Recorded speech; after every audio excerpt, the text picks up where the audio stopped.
Narito na ang Veritas Editorial, ang paninindigan ng Veritas 846. Sa mga napapanahong usapin sa bansa, pakinggan si Reverend Father Anton C. T. Pascual, ang radyo ng simbahan. Veritas Editorial. Kapanalig, ito po ang taguri ng Obispo ng Caloocan sa mga ahensya ng gobyerno na kunwari nababahala sa illegal na offshore gambling. Ginagawa namang legal ang online gambling sa Pilipinas. Sa kanyang social media post, tinukoy ang online gambling na kompleto. Todo-todo, bukas sa lahat, sa bata o matanda, 7 araw kada linggo.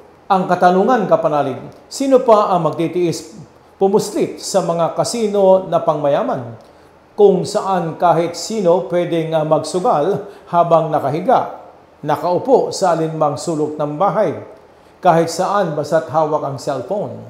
Sino ang may pakialam kung saan ang mga batang dapat nag-aaral na ang tumataya ng perang pinaghirapan ng kanilang magulang na OFW?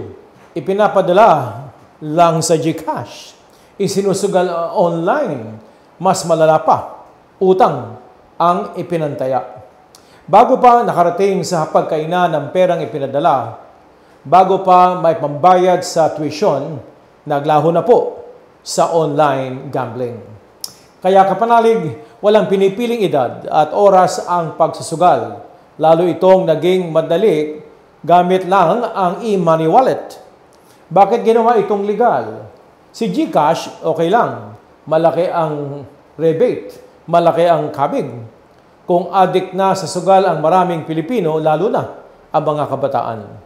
Ang sabi nga ni Cardinal Ambo David, sino ang may pakialam kung mga niro-role model na mga sikat na artista mismo ang nagbebenta ng konsyensya at mag-endorse ng mga online gambling sa mga social media, nagpapaupa bilang pushers, tagapagtulak ng pasugalan ng mga bilyonaryong walang konsensya, nilalambat ang mga inosente at desperado sa malawak na digital na dagat ng sugalan.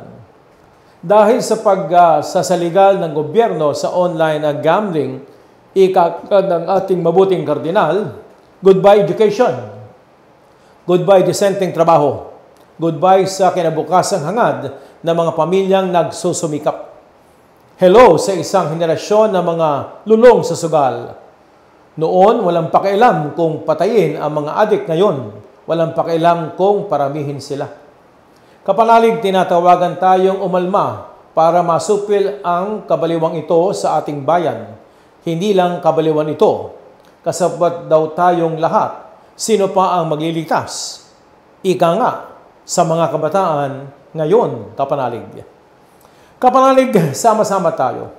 Ipamukha natin sa ating pamahalaan sa mga kinaukulan. Sagapin po natin ang buong henerasyon na isinusubo kapalit ng mabilis at malaking pagkita. Bakit kaya tahimik ang mga mababatas sa problemang ito? Sila ang may kapangyarihan. Ang Kongreso ang nagbibigay ng prangkisa at lisensya sa mga namang uri ng sugalan. Paldo-paldo yata ang mga offshore bank accounts, kaya nakakabigay ang katahimikan. Isang payo, kapanalig, sa Timothy 8:10 and forward, "For the love of money is the root of all kinds of evil. It is through this craving that some have wandered away from the faith and pierced themselves with many pangs." Kapanalig, iligtas po natin ang kabataan sa matinding salot ng pagsusugal.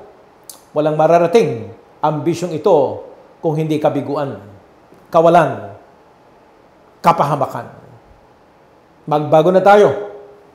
Sumainyo ang katotohanan.